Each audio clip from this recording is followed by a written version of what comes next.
Hi, Richard. Good morning. Good How are morning. you? Doing good, doing good. Yeah, it seems to be. You seem to be busy. How is today and looking like? Today is looking good. Today is looking good. It's the second day of event, and we're ready to get started, to get pumped, to get this community moving. Yeah, I would like to ask you a few questions about SFM. By the way, for the viewers, SFM stands for Six Figure Mentors. Right. And I would like to first, how long ago did you join SFM? I joined FFM going exactly 4 months now. Oh, that's great. The next question is, why did you join SFM? Because I felt like to be able to grow, I needed a community. Because you need a community to help you move forward.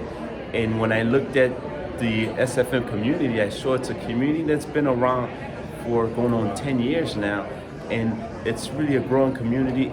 They have the tools that you need in order for you to move forward.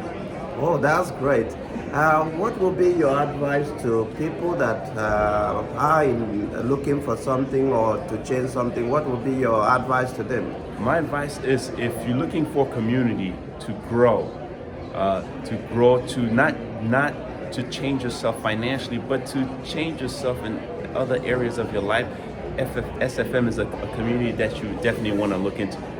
Yeah, it's a great, good question. It was a pleasure meeting you, and Same here. thanks. I think this will be able to motivate viewers or people that are stuck without knowing what to do. It's a Exactly. pleasure. Same here. Yeah, Likewise. yeah.